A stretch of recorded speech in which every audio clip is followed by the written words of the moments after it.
l'aide de l'Organisation de l'aviation civile internationale, ils arrivent des 4 coins de l'Afrique et se donnent rendez-vous en terre béninoise pour la 26e réunion du groupe régional de planification et de mise en œuvre pour l'Afrique Océan Indien à Pierre 26 et la 9e réunion du groupe régional de sécurité aérienne pour la région RASC AFI 9. Ils sont des représentants des autorités de l'aviation civile, des fournisseurs de services de la navigation aérienne, des représentants de compagnies de transport et autres. Environ 300 acteurs de l'aviation civile vont se retrouver du 6 au 10 novembre 2023 au Palais des Congrès de Cotonou pour aborder des questions liées à la sécurité aérienne. Le Bénin se positionne au cœur de la planification de la stratégie africaine pour une sécurité aérienne renforcée et Cotonou sera la capitale africaine de l'aviation civile, un secteur en constante croissance et soucieux de la préservation de l'environnement. Tenez, le développement de systèmes d'aviation sûrs, efficaces et durables, totalement conformes aux normes et pratiques établies par l'Organisation de l'aviation civile internationale constitue la raison d'être des Assises de Cotonou. Que va apporter le Bénin à la dynamique d'amélioration en cours dans le secteur? Cotonou va-t-elle insuffler un changement de cap dans l'aviation civile en Afrique? Prenez place à bord du vol APIRC 26 RASC AFI 9 du 6 au 10 novembre 2023 pour ne rien rater. Bonsoir à toutes et à tous et bienvenue sur le journal télévisé sur Kingo TV dont voici les grandes lignes. Le Bénin accueille la 26e réunion du groupe régional de planification et de mise en œuvre pour l'Afrique Océan Indien, ainsi que la 9e réunion du groupe régional de sécurité aérienne pour la région l'Afrique Océan Indien. Le Forum international des organismes de gestion des élections s'est tenu à Cotonou, où le ministre de la Justice Yvon Dechenou lance les travaux. Ce mercredi 1er novembre 2023 et ce jusqu'au vendredi 3 novembre 2023. Considéré comme le rendez-vous des afro-descendants, pour sa 6e édition, le Salon Afrique Unie SAU a tenu une conférence de presse de lancement à la CCI Bénin ce mardi 31 octobre 2023. La fête de tous saints, encore appelée fête de tous les saints, a été célébrée ce 1er novembre 2023. À cette occasion, le père Brice Winsou célèbre une messe au cimetière de Akbakba. À nouveau, bonsoir. Comme il est estampillé dans les titres, environ 300 acteurs de l'aviation civile se donnent rendez-vous au Palais des Congrès de Cotonou pour aborder des questions liées à la sécurité aérienne. Ces réunions vont se dérouler du 6 au 10 novembre 2023 au Palais. Le directeur général de l'Agence nationale de l'aviation civile, dans ce cadre, a tenu une conférence de presse ce 4 novembre 2023 où il présente le déroulé type des activités. Et merci d'avoir accepté de venir ici à l'Agence nationale de l'aviation civile du Bénin pour ce point de presse. Je voudrais à l'entame vous dire que l'Agence nationale de l'aviation civile du Bénin est une agence qui est sous la tutelle du ministère du cadre de vie et des transports, qui est chargé du développement durable. Et nous sommes la structure qui s'occupe pour le compte de l'État de tout ce qui est réglementation, de tout ce qui est contrôle et tout ce qui est supervision de l'aviation civile, aussi bien en matière de sécurité que de sûreté. Et donc, l'autorité compétente en matière d'aviation civile au Bénin. Et c'est dans ce cadre que nous avons été choisis, le Bénin a été choisi pour faire abriter cette réunion, cette 26e réunion du groupe de planification et de mise en œuvre en Afrique et dans l'océan Indien, et la réunion du groupe RASC, qui est le groupe chargé de la sécurité de l'aviation civile.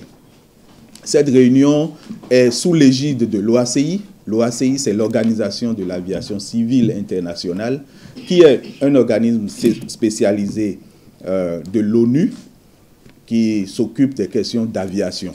Et donc c'est sous son égide que cette réunion se tient chaque année dans toute l'Afrique et dans l'océan Indien. L'année passée, ça s'est tenu au Rwanda.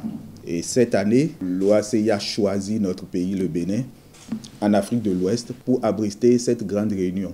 Cette réunion regroupe près de 300 personnes qui viennent de toute l'Afrique et qui sont de toutes les spécialités de l'aviation pour discuter des questions de planification de la navigation aérienne, les équipements qui sont utilisés sur toute l'étendue du continent, les procédures qui sont utilisées, comment est-ce qu'il faut améliorer cela, quelles sont les nouveautés à introduire, quelles sont les carences qui sont là, qui doivent être corrigées, et quelles sont les perspectives de développement en matière de navigation aérienne.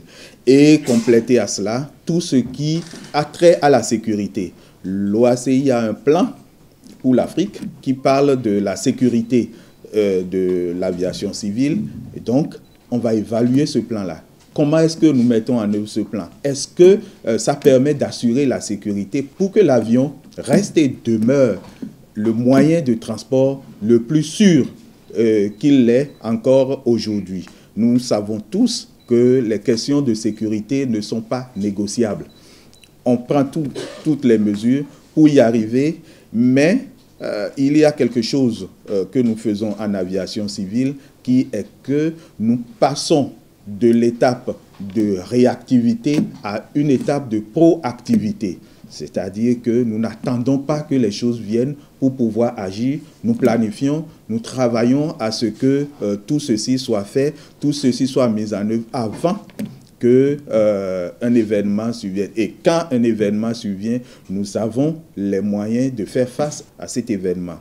C'est donc le lieu de dire que du 6 au 10 novembre, donc à partir de lundi, jusqu'au vendredi, se tiendront donc à Cotonou les 2 réunions ensemble pour pouvoir discuter entre les membres de la communauté de l'aviation civile africaine. Et les représentants viendront aussi du siège de l'OACI de Montréal pour pouvoir coordonner avec nous cette activité. Qu'est-ce que nous gagnons dans cela? Plusieurs choses. Déjà, pendant une semaine, le Bénin sera la capitale de l'aviation civile. Donc, tous les regards sont focus sur notre pays. Mais au-delà de cela, vous savez que c'est une occasion unique où toutes les spécialités se regroupent ensemble au même moment et au même endroit. Cela permet au Bénin de régler un tout petit peu ces problèmes qu'il a déjà, les questions qui sont latentes et que nous devons traiter en bilatéral. Nous avons tout le monde ensemble et nous essayons de signer les accords avec ces pays-là. Nous essayons d'avoir avec ces représentants des workshops, des ateliers où nous réglerons nos difficultés, nous réglerons les questions qui sont en suspens avec nous, les besoins de coopération que nous avons, nous profitons pour les gérer sur place. Je peux vous dire d'ores et déjà que dès maintenant, nous avons déjà des personnes qui sont venues et qui sont déjà venues en appui, qui sont déjà en appui au Bénin, à notre aviation civile, pour que nous puissions mettre en œuvre les exigences. L'aviation civile est l'un des secteurs les plus normés. Nous ne faisons rien sans normes. Nous ne faisons rien sans indications claires. Et donc, notre travail, c'est de tout faire pour que l'aviation civile du Bénin soit en lien avec les normes et pratiques recommandées de l'Organisation de l'aviation civile internationale. Et le rôle de l'aviation civile de l'ANAC, c'est justement de vérifier ces normes-là, de vérifier que tous ceux qui viennent ici au Bénin, quelle que soit la compagnie aérienne, eh bien, qu'elle soit surveillée et qu'elle soit soumise aux mêmes règles que tout le monde dans tous les pays du monde. C'est ce que nous essayons de faire et c'est ce que APIG viendra confirmer ici au Bénin, c'est ce que la réunion RASC viendra confirmer au Bénin pour que notre pays puisse être un pays où l'aviation civile est une aviation civile sûre au service d'un développement durable pour nous tous. Parlons sciences à présent. Dans l'amphi Etisalat au sein de l'université d'Abomey-Calavi, ce jeudi 2 novembre 2023, s'est ouvert un colloque portant sur les principes éthiques de la recherche en lettres et sciences humaines avec la nécessité d'un réexamen des méthodologies. Afin de se partager ces multiples méthodologies en matière de recherche, les membres du laboratoire du groupe de recherche sur l'Afrique et la diaspora se sont mobilisés pour initier ce colloque sur lequel on pouvait observer la présence de différents enseignants venus de la sous-région et d'autres personnalités du secteur de l'enseignement supérieur. Dans l'amphi Etisalat, au sein de l'université d'Abomey-Calavi, ce jeudi 2 novembre 2023, s'est ouvert un colloque portant sur les principes et éthiques de la recherche en lettres et sciences humaines avec la nécessité d'un réexamen des méthodologies. Sachant que la recherche est le point commun de tous les enseignants du supérieur, il est important pour ceux-ci d'utiliser une méthodologie, et celle-ci diffère d'un enseignant à un autre. Afin de se partager ces multiples méthodologies en matière de recherche, les membres du laboratoire du groupe de recherche sur l'Afrique et la diaspora GRAD se sont mobilisés pour initier ce colloque sur lequel on pouvait observer la présence de différents enseignants venus de la sous-région et d'autres personnalités du secteur de l'enseignement supérieur. Nous avons discuté donc des principes et éthiques de la recherche en lettres et sciences humaines et de la nécessité d'un réexamen des méthodologies. Ce qui justifie ce colloque, c'est la nécessité pour nous donc, de réexaminer les méthodologies de recherche que nous utilisons dans nos différentes disciplines, surtout dans les humanités. Il y a parmi nous ici des linguistes, des littéraires, des traducteurs, des sociologues, des philosophes, etc. Donc, il est question pour nous de nous réunir, de décrire nos différentes méthodologies pour que chacun sache quelle méthodologie de recherche l'autre utilise dans son domaine de recherche. Vous voyez, et cela nous permet donc de faire des réflexions et d'évoluer, parce que la méthodologie est un concept en constante évolution. Vous voyez, non? Et seule une rencontre de ce genre peut permettre de réfléchir à nos pratiques et de les améliorer. Tout à l'heure, j'ai parlé donc des méthodologies de recherche en traduction.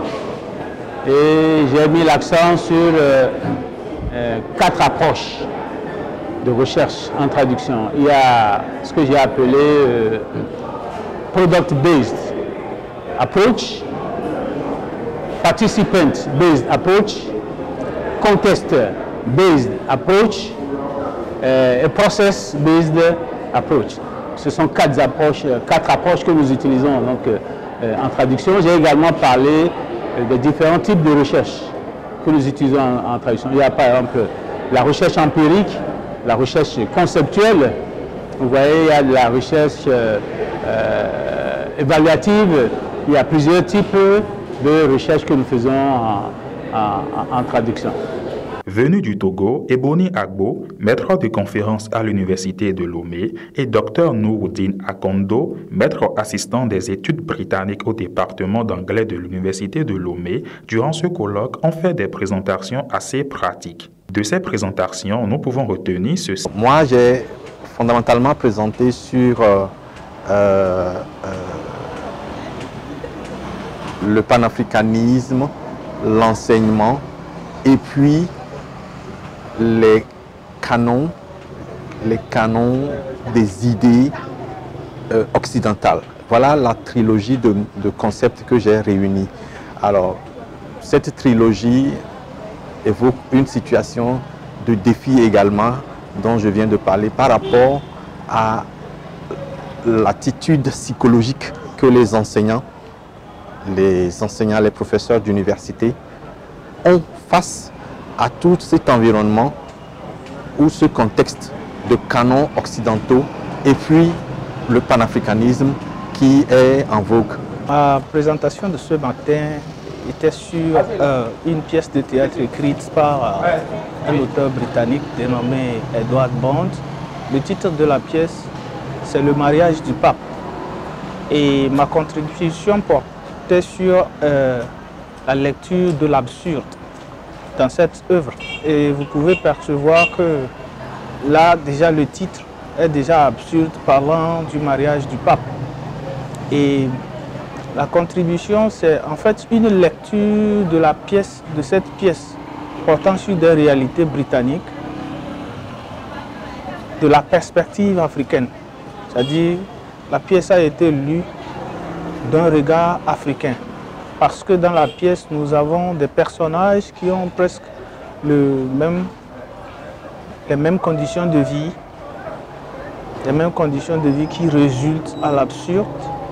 Et nous observons dans nos sociétés africaines qu'effectivement la vie de certains concitoyens rime vers l'absurde parce que la vie pour certains semble ne pas avoir de sens, sans objectif, et également les gens vivent sans espoir.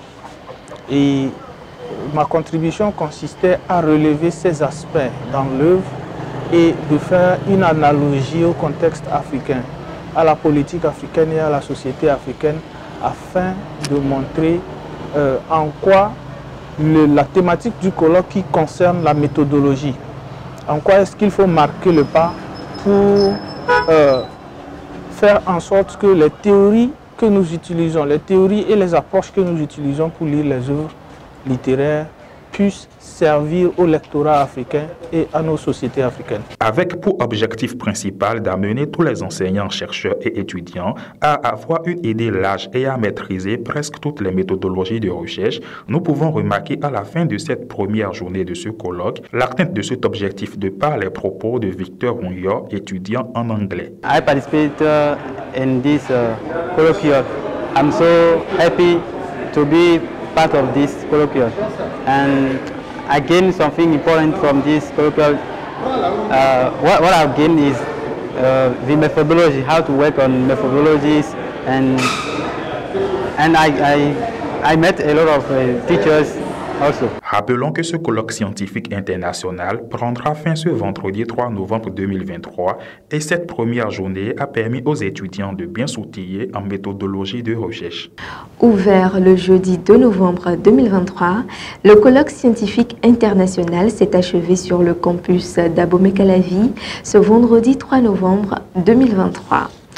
Au terme des différentes activités menées au cours de ce colloque scientifique de 2 jours, initié par le laboratoire du groupe de recherche sur l'Afrique et la diaspora, nous pouvons faire un bilan plus ou moins positif.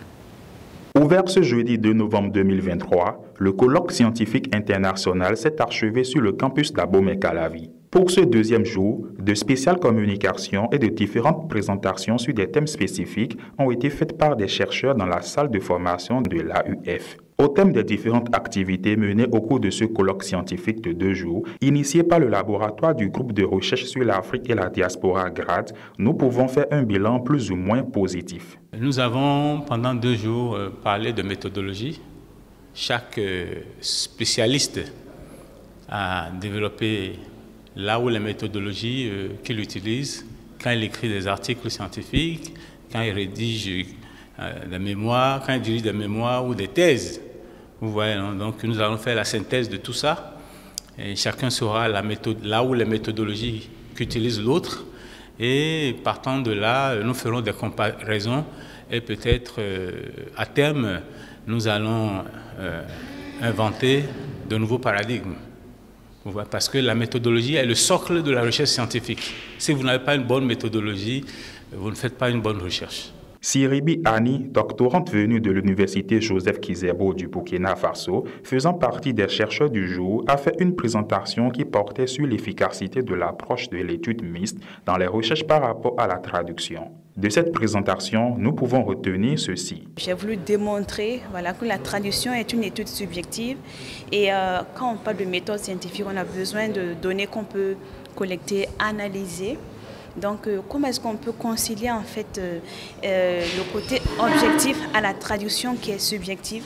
Donc, on a mis en place une étude qui a permis de combiner à la fois la méthode mixte, c'est-à-dire une méthode qualitative et quantitative, et nous avons pu avoir des résultats fiables à travers des questionnaires, à travers des interviews et en passant par une analyse qualitative, quantitative et également en faisant des échantillonnages sélectifs et également aléatoires. Nous avons passé 2 journées très enrichissantes depuis hier. Nous avons participé à plusieurs présentations et nous avons vu également l'évolution par rapport aux méthodologies relatives à la recherche. Nous avons vu qu'en fait, avant, on parlait plus de méthodes quantitatives, qualitatives. Maintenant, on tend un peu plus vers la méthode mixte. Le fondateur du laboratoire GRAD, M. Augustin Aïnamon, intervient à la fin de ce colloque en laissant ses impressions sur les questions liées aux langues. Le laboratoire ou la filière dont nous avons la charge est animé par des enseignants, chercheurs en langue étrangère, langue, culture étrangère, que ce soit en espagnol, en allemand, en anglais, et les cultures qui sont donc liées à ces langues-là. Nous avons dénommé le laboratoire Groupe de recherche sur l'Afrique et la diaspora parce que nous avons voulu ancrer. Ça peut prêter même à confusion, hein, je dis, le laboratoire, comme son nom ne l'indique pas, est animé par des gens qui s'occupent des langues étrangères, notamment de la langue anglaise. Donc, des États-Unis, de la Grande-Bretagne et des pays francophones, anglophones, hein, des pays qui parlent la langue anglaise. Donc, alors pourquoi, on va nous demander pourquoi si on s'intéresse, pourquoi on veut tant l'étiquette Afrique. Nous avons pensé que c'est pas parce que nous avons en charge, nous avons eu la vocation de nous occuper des langues et cultures étrangères que nos langues vont être négligées. Donc, s'occuper des langues et cultures étrangères ne veut pas dire être étranger à sa propre culture. Pour nous, au contraire, ça nous permettra de mieux connaître ces cultures étrangères et de mieux nous démarquer d'eux, de mieux nous démarquer et de mieux collaborer avec eux. Donc, si on peut faire une comparaison, c'est un peu le ministère des Affaires étrangères de l'université, hein, le département qui s'occupe des langues étrangères. Pour permettre aux seniors de mieux vivre leur retraite et d'aider les jeunes à mieux la préparer, le groupe de presse L'Économiste, en partenariat avec la Chambre de commerce et d'industrie du Bénin, organise le Salon des seniors du 2 novembre 2023 au 4 novembre 2023 dans l'institution consulaire.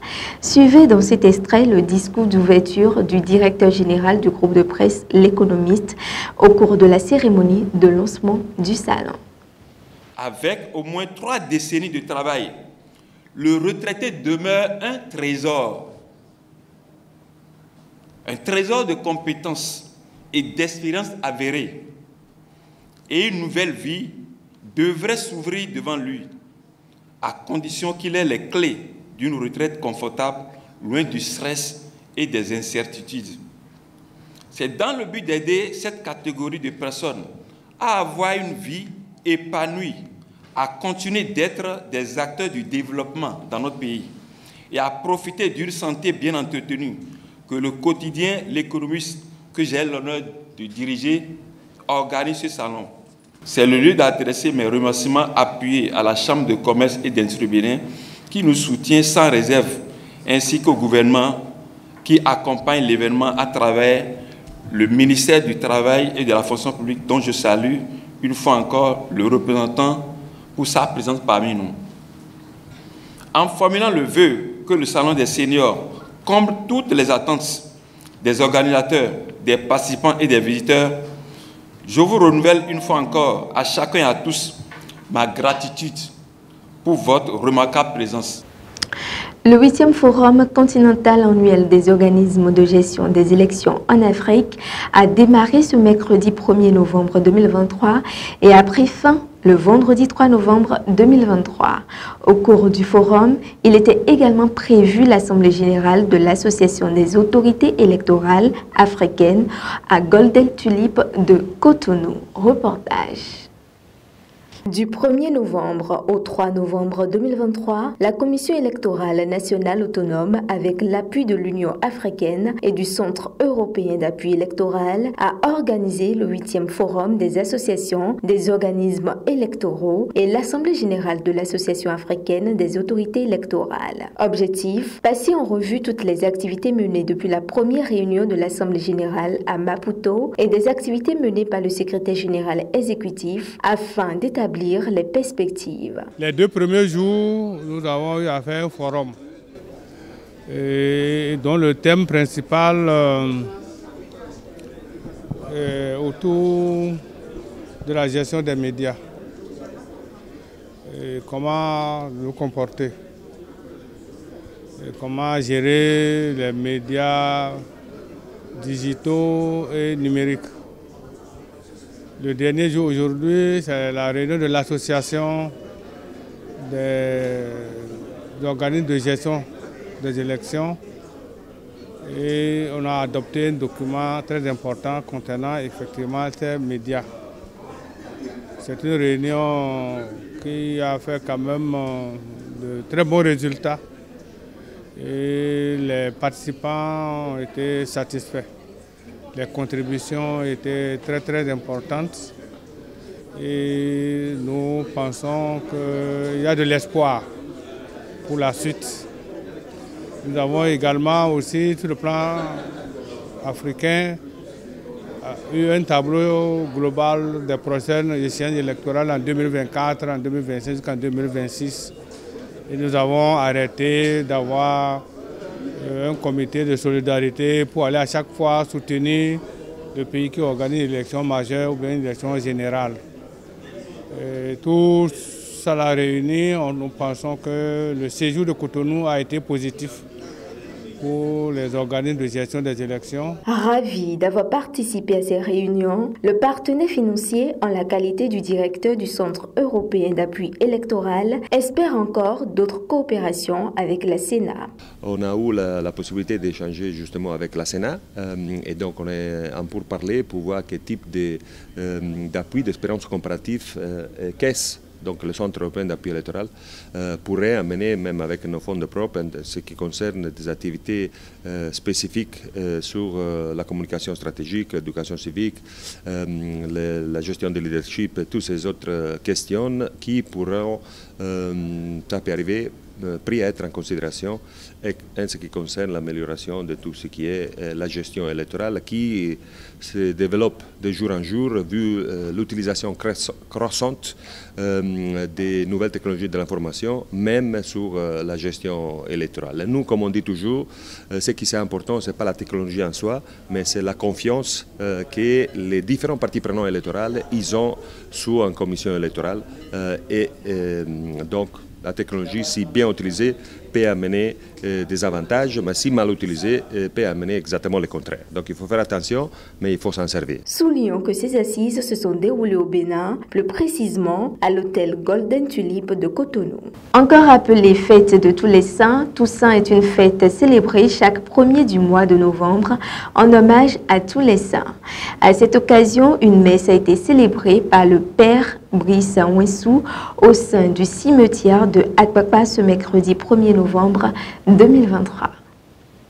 Toussaint, encore appelée fête de tous les saints, est une fête célébrée chaque 1er du mois de novembre en hommage aux personnes décédées. Comme son nom l'indique, la Toussaint est la fête de tous les saints et chaque 1er novembre, l'Église honore ainsi la foule innombrable de ceux et celles qui ont été de vivants et lumineux témoins du Christ. Aussi, chaque famille porte une attention assez particulière aux défunts de chez lui à travers des prières, des demandes de messe pour le repos des âmes de ces derniers et autres. Au sein du cimetière du Akpakpa, en ce jour mercredi 1er novembre 2023, a été célébrée une spéciale messe dite par le père Brice Mouensou en hommage à tous les saints et en particulier à ceux du dit cimetière. Après la célébration de cette messe, le père Brice Mouensou donne plus de précisions sur cette fête où nous devons retenir 3 choses importantes. Après ceci, les impressions des uns et des autres sont partagées. De la fête de Toussaint, nous pouvons retenir 3 choses. La première, Toussaint rappelle la grandeur de notre humanité. Donc c'est la fête de tous les hommes, toutes les femmes, de la création entière appelée à devenir œuvre admirable de Dieu. Donc par rapport à l'humanité, la Toussaint donne richesse, majesté et ennoblit l'homme. Deuxième chose que nous pouvons retenir de la fête, c'est par rapport à Dieu. Si la première chose est par rapport à l'homme, la deuxième chose est par rapport à Dieu. La Toussaint exprime la providence de Dieu qui prend soin de l'humanité, qui prend soin de l'univers entier, qui prend soin de la création. Et donc, à ce niveau, la fête appelle à une confiance, que nous fassions confiance à l'œuvre de Dieu qui guide l'histoire. Il y a une main invisible qui guide l'histoire et la Toussaint manifeste cette main invisible. La troisième chose, c'est comment articuler ce qui appartient à Dieu et ce qui appartient à l'homme. C'est ça. Donc la Toussaint manifeste la manière dont nous recevons Dieu dans notre histoire. En fait, la sainteté est dans cette manière-là. La sainteté, la preuve, il y a plusieurs saints. Donc chacun, à sa façon, reçoit la grâce pour manifester la grandeur de Dieu un et trine. Donc voilà, c'est les 3 points que nous pouvons retenir de la fête de la Toussaint. Pour bien célébrer la fête, il faut avoir 2 grandes préparations. La première préparation, c'est la conscience de ce que nous sommes, fragiles, mais puissants dans la grâce de Dieu. Nous n'avons aucune force, nous n'avons aucune capacité, mais la grandeur de Dieu nous a donné la capacité. Donc il faut pouvoir entrer en soi-même et reconnaître sa fragilité. La preuve, le premier signe de cette fragilité, c'est que nous sommes tous appelés à mourir. C'est pourquoi juste après la Toussaint, nous avons le 2 novembre, fête des défunts. En fait, la fête des défunts, ce n'est pas la fête des morts, c'est la fête de la fragilité humaine appelée à s'ouvrir à la grandeur de Dieu. Donc, la première chose pour bien fêter la Toussaint, c'est la reconnaissance de sa faiblesse, le mot juste c'est vulnérabilité. Nous ne sommes rien, mais nous sommes tout puissants en Dieu. La deuxième chose, je vais dire simplement, c'est apprendre, si vous êtes catholique, apprendre ce qu'on appelle adoration. L'adoration donne la force à notre faiblesse. Si vous n'êtes pas catholique, reconnaître la grandeur de l'univers. Vous voyez là où on a célébré la messe maintenant à l'air libre. Célébrer une messe à l'air libre, c'est reconnaître que Dieu est dans les 4 points cardinaux. Et cette préparation de Dieu qui nous ouvre à l'universel est le lieu de préparation même de la fête de Toussaint. Comme c'est un jour férié, notre groupe a l'habitude de venir au cimetière d'Akpakpa pour prier pour les morts. Nous avons notre apostolat, c'est pour prier, c'est de prier pour les morts et les vivants. Donc nous avons l'habitude de le faire. Mais nous n'avons pas l'habitude de célébrer des messes. Si bien qu'aujourd'hui, moi j'ai été déjà à la messe à 6h30 avant de venir. Mais la providence divine, voulant nous gratifier encore, une messe a été célébrée. Nous n'avons pas invité le prêtre, nous n'étions pas conviés à cette messe, mais Dieu a voulu que nous y participions. Et notre joie est grande parce que l'abondance du bien ne nuit pas. J'avoue que c'est le jour où chacun, lorsque on rate tous les autres jours de l'année, c'est le jour où chacun vient nettoyer un peu la tombe de son parent, de son proche, et allumer la bougie et mettre des fleurs sur la tombe. Ça, c'est ce jour-là et on ne rate pas. Lorsque quelqu'un rate cette occasion, il en a sur la conscience pendant longtemps. Je suis venu avec mon épouse, je suis venu avec ma soeur et donc on a sacrifié à la tradition. Je me sens ragaillardi. Là, il faut l'avouer que je pars plein de joie, comme si maman a déjà béni tout ce que je suis venu faire et toute ma vie durant. Ce matin, je suis venu sur la tombe de mes parents défunts, d'abord de mon feu-père, de ma tante et de mes grands-parents. Et d'abord, on a lavé la tombe de mon feu-père et puis j'étais allé prier sur la tombe de ma tante et de mes grands-parents. À chaque fois que nous venons au cimetière, nous sommes animés par deux sentiments parce qu'on se dit que ça, il y a le sentiment de tristesse de ceux-là qui nous ont quittés et un sentiment de peine parce que au final, on voit que dans cette vie-là, ça ne sert à rien de courir derrière les biens matériels. L'essentiel, c'est de cultiver l'amour autour de nous et de vivre comme on doit vivre. Parce que ça ne sert à rien d'acquérir les biens matériels parce que tout est vanité. La Toussaint a été longtemps célébrée à proximité des fêtes de Pâques et de la Pentecôte. Ce lien avec ces deux grandes fêtes donne le sens originel de la fête de la Toussaint, goûter déjà à la joie de ceux qui ont mis le Christ au centre de leur vie et vivre dans l'espérance de la résurrection.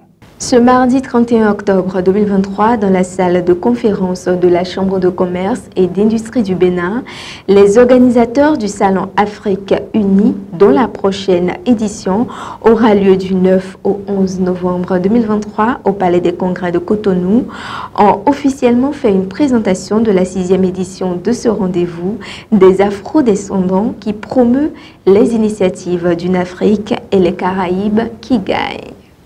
Ce mardi 31 octobre 2023, dans la salle de conférence de la CCI Bénin, les organisateurs du Salon Afrique Unie SAU, dont la prochaine édition aura lieu du 9 au 11 novembre 2023 au Palais des Congrès de Cotonou, ont officiellement fait une présentation de la 6e édition de ce rendez-vous des Afro-descendants qui promeut les initiatives d'une Afrique et les Caraïbes qui gagnent. Cette initiative a pour cible les chambres de commerce et d'industrie, les institutions, les acteurs du secteur privé et public, les investisseurs, les médias et influenceurs, les associations et ONG, les porteurs de projets, les réseaux d'entrepreneurs, les artistes. Le Salon Afrique Unie, c'est une plateforme de valorisation des acteurs afro-descendants. Qu'est-ce que ça veut dire?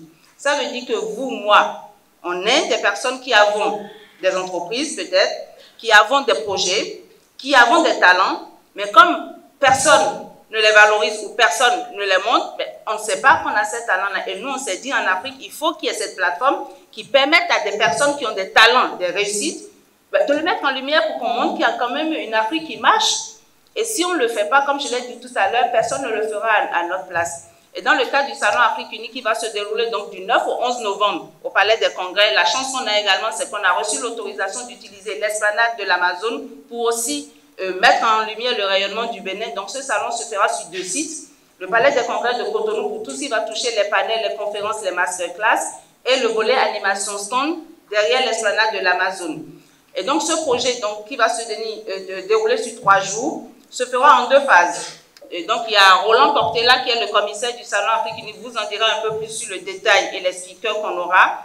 Donc on a le volet business donc, qui va se dérouler sur 2 jours où on aura la journée institutionnelle le jeudi avec la cérémonie de lancement, avec les personnalités, les ministres, tout ce qu'il y a, les speakers. On a des médias également qui viendront, des médias internationaux qui viendront également relayer cet événement, puisque comme on a dit, on a les médias locaux, mais on a aussi besoin de médias internationaux pour montrer ce côté positif du Bénin, afin d'attirer les investisseurs pour venir au Bénin et y investir, ou simplement montrer qu'au Bénin, on a des jeunes ou des moins jeunes qui ont des talents, qui ont des entreprises et qui ont besoin de nouer des business avec des personnes de la sous-région ou d'autres pays. Partenaire du Salon Afrique Unie depuis toujours et partageant également la vision de cette initiative, la CCI Bénin, à travers sa directrice des opérations, Madame Joëlle Vidéouenou, fait une brève présentation de ce salon tout en rappelant que ce salon souhaite mettre en avant le rayonnement et le dynamisme des acteurs qui contribuent au développement du Bénin et de l'Afrique en général.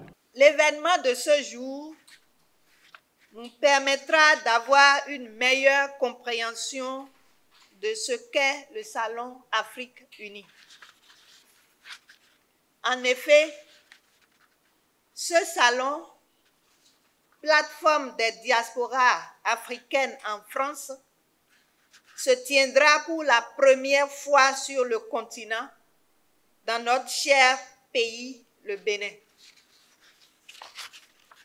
Après 5 éditions qui se sont tenues en France, la 6e édition va regrouper des opérateurs économiques de divers horizons et leur permettra de mettre en lumière le secteur privé à travers divers partenariats pour les porteurs de projets et les investisseurs de notre pays.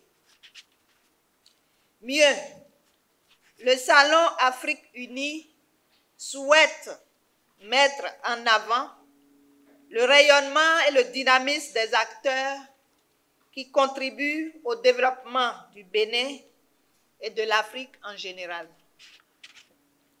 Il sera l'occasion de poursuivre l'implantation de futures éditions sur le continent et dans les Caraïbes. En ce qui concerne les éditions précédentes, le Salon Afrique Unie s'était plus axé sur l'art et la culture. Pour cette première édition en Afrique, précisément au Bénin, des particularités peuvent s'observer. Voilà ce que notifie Aïda Diop, membre du comité d'organisation du Salon Afrique Unie. Concernant les anciennes éditions, le Salon Afrique Unie était plus axé sur l'art et la culture. Pour cette première édition, qui est rien d'autre que la 6e édition et qui se fera en Afrique, plus précisément au Bénin, le Salon Afrique Unie a deux particularités. La première, c'est le pôle business, qui sont rien d'autre que la mise en valeur des acteurs qui sont au Bénin, mais aussi on fera des cas pratiques. On fera des panels avec d'éminents profils que M. Portera aura le soin de dire tout à l'heure, des masterclass et surtout des workshops. Parce qu'on s'est dit aussi, il n'est pas trop intéressant de venir parler sur des grandes thématiques, mais aussi ne pas faire des ateliers, des cas pratiques avec les participants. Donc, on aura des workshops, des masterclass, des panels. Et le deuxième point aussi qui est très important, et vu qu'aussi nous sommes en collaboration avec le directeur de l'enseignement technique et de la formation professionnelle, nous avons mis en place un pôle emploi-formation pour les jeunes. Pourquoi? Parce qu'on s'est rendu compte que la majeure partie des jeunes, une fois qu'on a le bac, on va à l'université, on est un peu perdu par rapport à l'environnement professionnel. Donc, on s'est dit qu'il est important et urgent que dès le collège, les jeunes puissent avoir les acquis nécessaires et commencer à avoir une relation dans l'environnement professionnel. Et c'est pour cela qu'avec cette collaboration, nous sommes en train de mettre en place ce pôle. Et dans ce pôle, on est en train de nouer des entreprises qui sont déjà partenaires.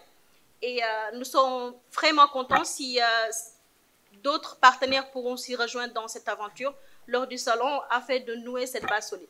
Créé en 2009, le Salon Afrique Unie SAU a pour vocation de fédérer les pays africains, les Caraïbes et leur diaspora. Cette manifestation met un point d'honneur à promouvoir le riche potentiel créatif de l'Afrique et des Afro-descendants. Sport à présent, pour finir, ce dimanche 29 octobre 2023, Énergie BBC a présenté au féru de la balle orange sa nouvelle recrue. Il s'agit de Aïchatou Kondo, joueuse internationale qui, par son recrutement, vient renforcer l'effectif de l'équipe féminine de basketball de la SB2E.